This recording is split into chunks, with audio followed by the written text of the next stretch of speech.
basically, I trained for a year and I ADD out, and I know that's an excuse, and everyone has ADHD of some sort, but whatever. I stopped doing it, and I go. I just bored with it, so I'm not good. I'm just not good at it. I realize I tried. Takes a while. It's just not my thing, and I'm constantly getting worked by some kid half my age. So I put it. You also do it once a week. Well, true. Okay, so a few years later, I go, let me try a local class. So I go to Beverly Hills Jiu-Jitsu through my buddy Scotty. Kahn brings me there. He's a little beast. I don't know if you know Scotty, but he's a little animal. He'll tear you. He could rip a phone book in half for real. He's a little animal, strong little fucker. Very short and very strong. Those are the guys. One thing I learned in Jiu-Jitsu class. Actor? Yes, he's on Hawaii 5-0. His dad's yeah. He's a fucking tweeter. Big into jiu-jitsu. He doesn't do meth. He's not a tweaker. He's not a tweaker. He doesn't even smoke weed. But talented photographer too. Yeah, he is a very good photographer. And he's a fucking tough motherfucker, dude. And anyway, so he brought me into the class, and I'm doing it for a couple of months. And one day I come to class, and nobody else shows up out of a 10-person class. Just me and this black monster from Texas that had Muay Thai shorts on with all these patches that he'd won tournaments. Oh, boy. And the teacher, I forget his name, the Brazilian guy at Beverly Hills Jiu-Jitsu. I can't remember Marco? his name. Yes, Marco. Yeah. He goes, you guys just roll, and he goes like to the office. And this guy proceeds to beat the shit out of me on a level of, not beat me up, but, constantly like. Squash like a bug. And at one point, he was just beating my ass. And at one point, he's sitting on my face, and I'm smelling his asshole. Oh, boy. Like a deep musk. A deep burlap, fucking iodine meets blood and shit. And there was a lot going on. Yeah. And as he's sitting on my face with my arm behind my back, and I said to myself, I'm paying money for this. Yeah. And I never went back again. I get that. And I never, ever went back again, except when Crone had me come roll at his class for fun once, just to see what I had learned. a similar experience where I was really into jiu-jitsu. No, you're I'd not. been a wrestler before that, loved it. I'm very athletic, as you can tell. Yeah, I can see that. And I control your body. I understand everything about the body. Right. And I'm watching, and the teacher's going, you guys are putting your hand here.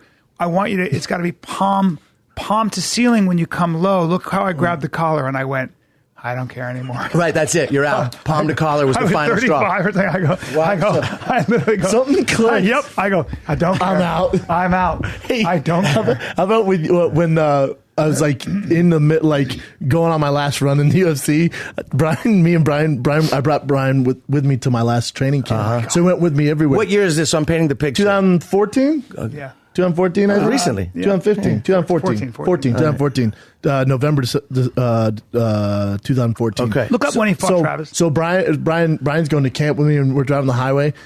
And he goes, how much longer do you think you do this? I'm like, I don't know. But I'm like, you mean this fighting as a lifetime? I have other options. He goes, how much longer you keep doing this? You're doing comedy at this point now. You're doing Fighting the Kid Lives, and the podcast. Things are starting. You have other things going on. Well, what happened was things are starting to pick up, and not only that, he was getting recognized more than anybody else.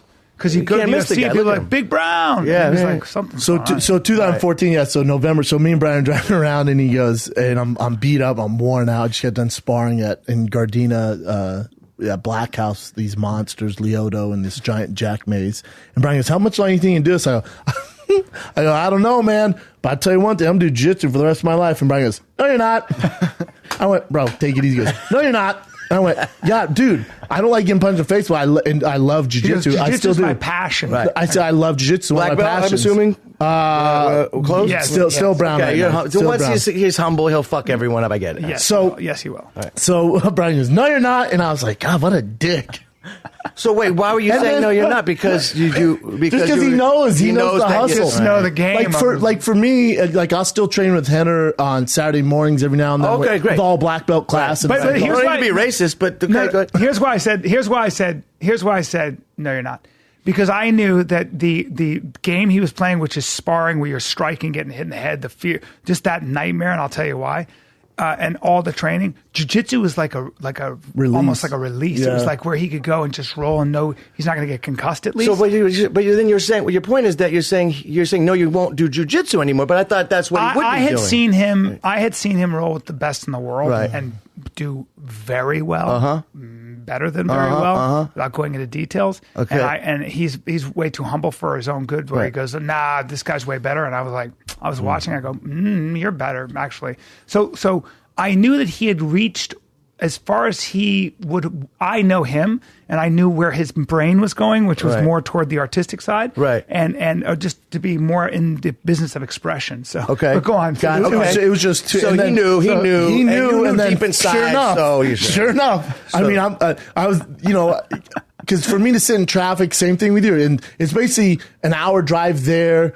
Hour class, shower, about hour and a half, 90 minutes. You're there, a maybe 4-hour two, day. Then an It's a hour full back. commit, yeah. 4 hours. Yeah, that's a big chunk of your day. Jiu-Jitsu Now ain't that paying you're the busy, bills you got other anymore. things going on. Jiu-Jitsu doesn't help me on stage anymore. Jiu-Jitsu doesn't help my Jiu-Jitsu's not in the ecosystem anymore. yeah. So Right, okay. I still So he love was it. right. So he I was still right. love it. Still So he was bad. right. He was 100% right.